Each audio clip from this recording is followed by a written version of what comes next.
អាគីភ័យឆាបចេះរោងចក្រផលិតគ្រឿងសង្ហារឹមក្រុងបាងកកភ្លើងដែលបានចាប់ផ្ដើមនៅល្ងាចថ្ងៃអាទិត្យបានបន្តឆេះនៅរោងចក្រគ្រឿងសង្ហារឹមធំមួយក្នុងសង្កាត់ Led Caben ក្រុងបាងកកនៅព្រឹកថ្ងៃច័ន្ទនេះខណៈសហគមន៍នៅក្បែរនោះត្រូវបានជម្លៀសចេញនេះបើយោងតាមអង្គភាពបាងកកប៉ុស្តិ៍នៅថ្ងៃទី12ខែឧសភានេះរថយន្តពន្លត់អគ្គីភ័យប្រមាណជាង30គ្រឿងបានទៅដល់កន្លែងកើតហេតុនៅលើផ្លូវច្រាំងចំហេះ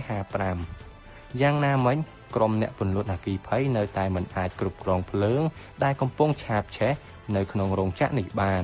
ដោយសារផ្សែងដ៏ក្រាស់និងកម្ដៅនៅចំកណ្ដាលនៃអគ្គីភ័យនៅក្នុងបន្ទប់ក្រោមដីរបស់អគារបន្ទប់ក្រោមដីត្រូវបានប្រើសម្រាប់រក្សាទុកគ្រឿងសង្ហារឹមនិងបន្ទះផ្លាស្ទិករោងចក្រដ៏មានការផ្គត់ផ្គង់ដ៏ធំនៃ plywood ប្រអប់ក្រដាសកាតុងធ្វើកេសនិង pallets រហូតមកទល់ពេលនេះមិនមានរបាយការណ៍ពីអ្នករបួសឬស្លាប់នោះទេរោងចក្រនេះត្រូវបានបិទនៅពេលភ្លើងបានចាប់ផ្ដើមកាលពីថ្ងៃអាទិត្យយោងតាមលោកសូរិយាវ៉ាឆៃវ៉ារីវ៉ាន់ប្រធានផ្នែកកាត់បន្ថយគ្រោះមហន្តរាយរបស់ទីក្រុងបានឲ្យដឹងថាការឆេះសម្ភារៈគ្រឿងសង្ហារឹមកំពុងបញ្ចេញផ្សែងយ៉ាងក្រាស់ដែលរារាំងអ្នកពន្លត់អគ្គីភ័យមិនអាចចូលទៅក្នុងអគារ